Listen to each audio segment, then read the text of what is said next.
આદમી પાર્ટીની પત્રકાર પરિષદમાં આપનું સ્વાગત છે। આજે ગુજરાતના ખેડૂતો એટલા દુઃખી છે કે એક તો પાક વીમો યોજના બંધ છે, ખેડૂતોને ભાવ નથી મળતા, ખાતર પૂરતો નથી મળતો, ખાતરના ઊંચા ભાવ છે, ડીઝલ મળતું નથી, ડીઝલમાં હેરાન પરેશાન થાય છે। આટલું ઓછું હોય તેમ રાજ્ય સરકાર પ્રેરિત ખેડૂત ઉપર એક મોટી આફત આવી છે। અને રાજ્ય સરકાર પ્રેરિત એટલા માટે હું કહું છું કે પ્રાઇવેટ કંપનીઓ અને રાજ્ય સરકારે મળીને જે ખેડૂતો પોતાની જમીન ખેડતા હતા એને ખબર નહોતી ને રાતોરાત હાઈ ટેન્શન લાઈનો કચ્છથી લઈને જામનગર સુધી, આ બાજુ ધોળકા સુધી, લગભગ આખા ગુજરાતમાં હાઈ ટેન્શન લાઈનો નાખવાની છે। ત્યારે સવાલ ઈ થાય છે કે ખેડૂતોને અત્યારે પોતાના ખેતરમાં જવા માટે પોલીસ સાથે ઘર્ષણ થઈ રહ્યું છે। શું કામ થઈ રહ્યું છે? તો વળતર પૂરતું મળતું નથી, વળતર કોઈક ત્રીજો નક્કી કરે છે। અને મેં એવું સાંભળ્યું છે, આ તપાસનો વિષય છે, કે કંપનીઓ જે વીજ કંપનીઓ છે, જે થાંભલાઓ નાખે છે, પવનચક્કીઓ નાખે છે, આ વીજ કંપનીઓ કરોડો રૂપિયાનું ફંડ ક્યાંક કોઈક પાર્ટીને આપી રહી છે, નેતાઓને કોન્ટ્રાક્ટ આપી રહી છે ભાજપના, અને સાથે સાથે કેટલાક અધિકારીઓ પણ આમાંથી કમાઈ રહ્યા છે, પણ ખેડૂતને કાંઈ મળતું નથી। ખેડૂતની જમીનમાં થાંભલા નાખીને આ લોકો કરોડો કમાવાના છે। કઈ રીતે કમાવાના છે? આ પ્રાઇવેટ કંપનીઓ છે, પ્રાઇવેટ કંપનીઓ છે એ વીજળી ઉત્પાદન કરશે કે વીજ વહન કરશે કે વીજ લઈ જશે, એટલે એ તો પોતે જ કમાવાની છે। અને ખેડૂતોને પૂરતું વળતર આપતી નથી। ગુંડાઓ, લુખાઓ કે કેટલાક લોકોને કોન્ટ્રાક્ટ આપી દે છે, તો નેતાઓને કોન્ટ્રાક્ટ આપી દે છે, પોલીસને ભાડે રાખીને પોલીસને લઈને લાઠીચાર્જ કરાવે છે ખેડૂતો પર। ગઈકાલે જે મોરબીના જેતપર ગામે એક મંત્રીના ગામમાં જે રીતે પોલીસે મહિલાઓ, બાળકો, ખેડૂતો ઉપર અત્યાચાર કર્યો, એ અત્યાચારની હદ વટાવી દીધી। આ પેલા સુરેન્દ્રનગરમાં, આ પેલા દ્વારકામાં, જામનગરમાં, રાજકોટમાં, તમામ જગ્યાએ પોલીસને આગળ કરીને ભાજપ છે એ ખેડૂતો પર અત્યાચાર કરી રહી છે। મારે બે સવાલ કરવા છે સરકાર।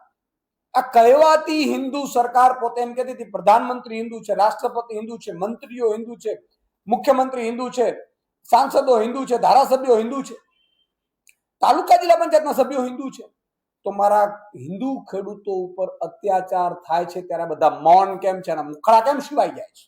પહેલી વાત। બીજું કે તમને કમાણી જોઈએ તો તમે હિન્દુને ભૂલી ગયા?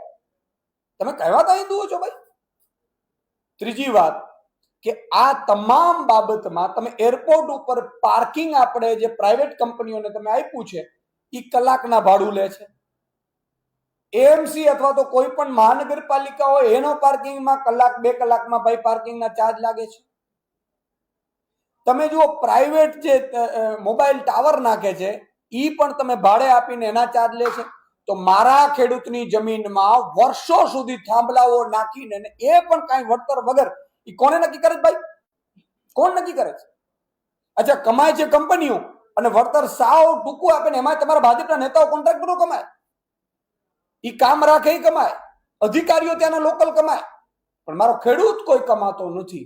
એટલા માટે આજે મુખ્યમંત્રીશ્રીને મેં પત્ર લખ્યો છે અને મુખ્યમંત્રીશ્રીને મેં માંગણી કરી છે કે એક તો હાઈ ટેન્શન લાઈનની અત્યારે કલેક્ટરની અધ્યક્ષતામાં તમારી સમિતિ બને છે, વળતર સમિતિ, એમાં ખેડૂતોના હવે ખેડૂતોને કલેક્ટર હુકમ કરી દે, કલેક્ટર એમ કે 144 લગાડી દે, પોલીસને સૂચના આપી દે, કાયદો વ્યવસ્થા સંભાળી દે, ભાઈ કલેક્ટર ક્યાં રાજા હરિશ્ચંદ્રના દીકરાઓ છે? અને એક કલેક્ટર શું કામ નક્કી કરે છે? તો મારી એવી માંગણી છે કે અત્યારે ઘર્ષણ થઈ રહ્યું છે, ખેડૂતોને પૂરતું વળતર નથી મળી રહ્યું, ખેડૂતોને પોતાના ખેતરમાં જવા માટે મંજૂરીઓ લેવી પડે છે, એનો અર્થ એ કલેક્ટરો કે એસપી કે રેન્જ આઈજી કે ભાજપના મંત્રી, મુખ્યમંત્રી યોગ્ય કામગીરી કરતા નથી, એટલે આ ઘર્ષણ થઈ રહ્યું છે।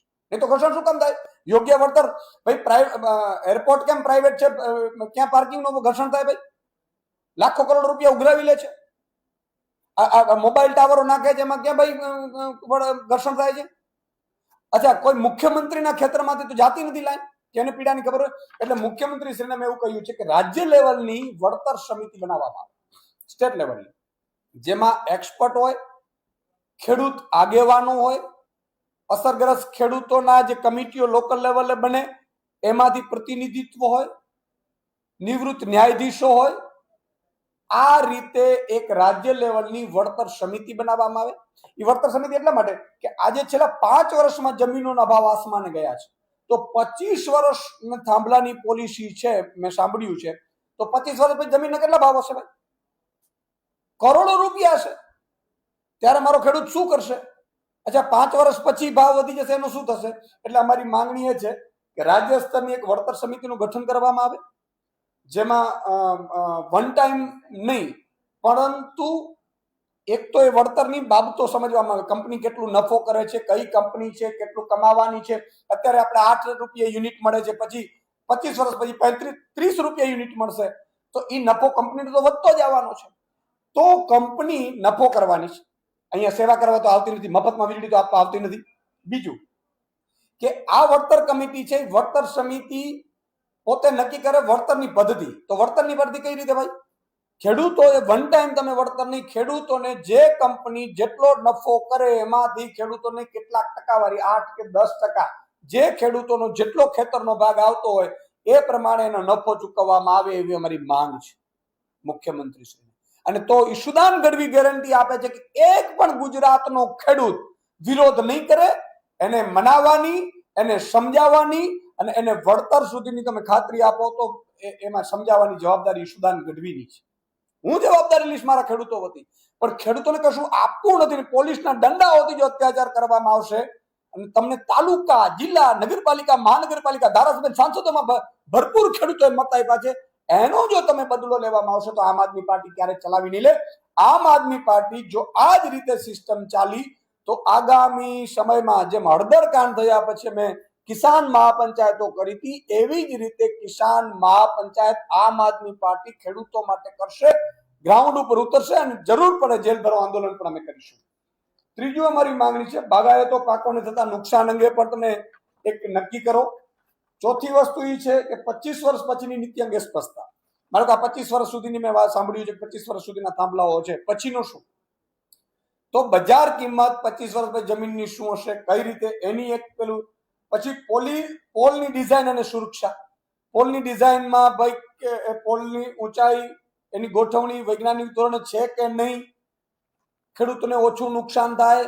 મેં સાંભળ્યું છે કે એ નુકસાન પણ ખૂબ કરે છે, અથવા તો પાંખિયા તૂટી જાય, ખેડૂતનો પરિવાર બીમાર પડે, અથવા તો એના ઉપર ઘાયલ થાય.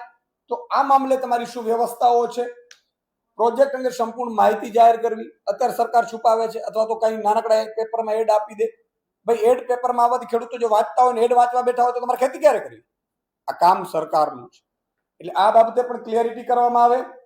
ગ્રામ સભાની સંમતિ ફરજિયાત બનાવી.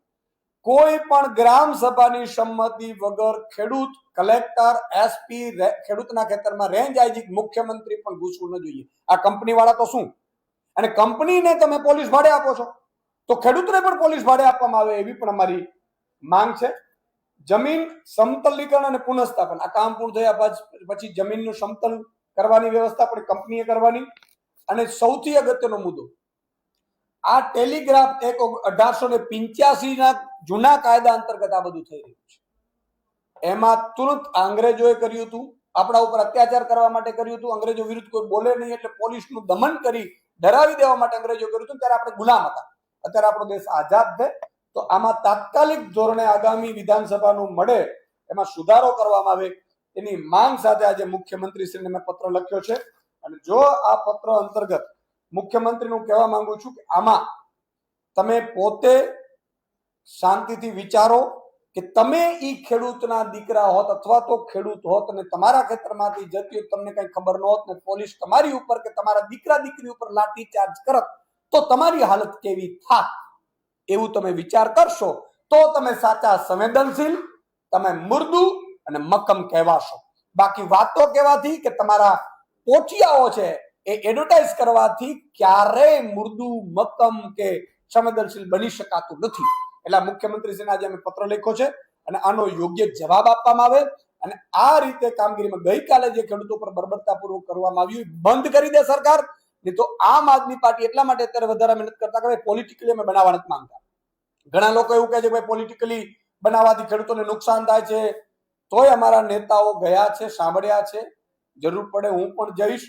કહેવાનો ખાલી મતલબ એટલો જ છે કે ખેડૂતોને યોગ્ય વળતર, એ પણ જેમ કંપની દર મહિને નફો કરે છે, 12 મહિને નફો કરે છે, એવી જ રીતે ખેડૂતને ટકાવારીમાં આપવામાં આવે એના ભાગ પ્રમાણે એવી અમારી માંગ છે અને પૂરી કરવામાં આવે એવી અમારી ખેડૂત મુખ્યમંત્રીની રજૂઆત છે.